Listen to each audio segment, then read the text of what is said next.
nao. Kwa jina naitwa Kizito Milambo, ni msambazaji na mwakilishi wa kampuni inayoitwa Consumers Choice Limited. Ni kampuni ambayo inasambaza majiko pamoja na nishati yake safi ambayo inaitwa moto safi. Kwa jina la kibiolojia inaitwa bioethanol. Bioethanol maana yake ni ethanol inayotengenezwa kutoka kwenye miwa. Hili ni zao la miwa. Baada ya kuzalishwa sukari, inafuata sukari gumu, inafuata molasses na mwisho kabisa inatengenezwa hii bioethanol. Bioethanol ni moja ya nishati safi ya kupikia, na mpaka sasa tuko mikoa kadhaa ikiwemo mkoa wa Dar es Salaam, mkoa wa Pwani, mkoa wa Morogoro, mkoa wa Dodoma na mkoa wa Mwanza. Kwa kiasi fulani tumepata mafanikio makubwa mpaka sasa, lakini panapo mafanikio changamoto hazikosi. Changamoto mojawapo bado uelewa wa watumiaji bado uko chini sana, hasa kina mama juu ya nishati safi ya kupikia. Tunashukuru kwa kampeni ambayo anaendesha Mheshimiwa Rais juu ya nishati safi ya kupikia. Kikweli inagusa kila eneo, lakini bado naona tunahitaji kuwekeza nguvu kwa chini kabisa huku mashinani, kuona kwamba hawa watu wanaelewa nini maana ya nishati safi. Sasa elimu bado inahitajika, lakini pia katika matamko ya viongozi tumeona inatamkwa tu nishati safi, kumbe nishati safi bado ziko nyingi. Mimi nilikuwa na shauri hii changamoto mtaitatua tu kama nyinyi mtakuwa mnazitaja.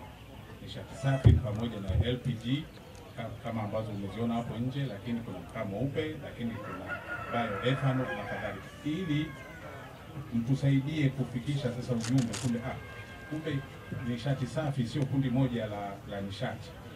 Kuna grupu la nishati ambazo zote kwa pamoja zinatengeneza nishati safi. Hilo moja. Mbili, hizi bidhaa bado zinatozwa kodi. Sasa katika malengo ya kidunia tunahitaji kufika angalau 70% ya watumiaji ya nishati safi. Mpaka sasa Tanzania nafikiri na Afrika Mashariki bado tuko 7%. Kwa hiyo tuko nyuma, nafikiri 10% tuko nyuma, na tunapofika 2030 tunatakiwa angalau kufika 70%. Na sasa juhudi inahitajika. Sasa ili watu waweze kuwabadilisha kwa kasi kubwa, kuwatoa kwenye kuni na mkaa, na ili kusevu misitu yetu kule, tunahitaji angalau bei zetu ziendane na kampeni ambayo tunaenda nayo. Kwa hiyo tumekuwa na changamoto ya kodi katika bidhaa ambayo sisi hatuepuki, lazima tu comply. Mbili, lakini kuna zile zinaitwa service levy.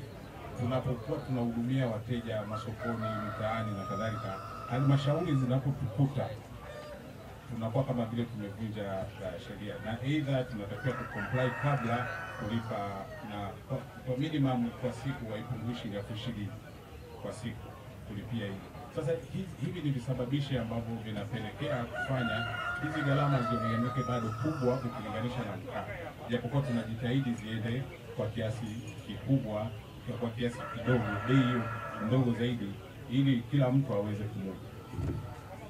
Asante sana kwa kusema hayo machache. Nafikiri na wenzangu watachangia, nisije nikamaliza.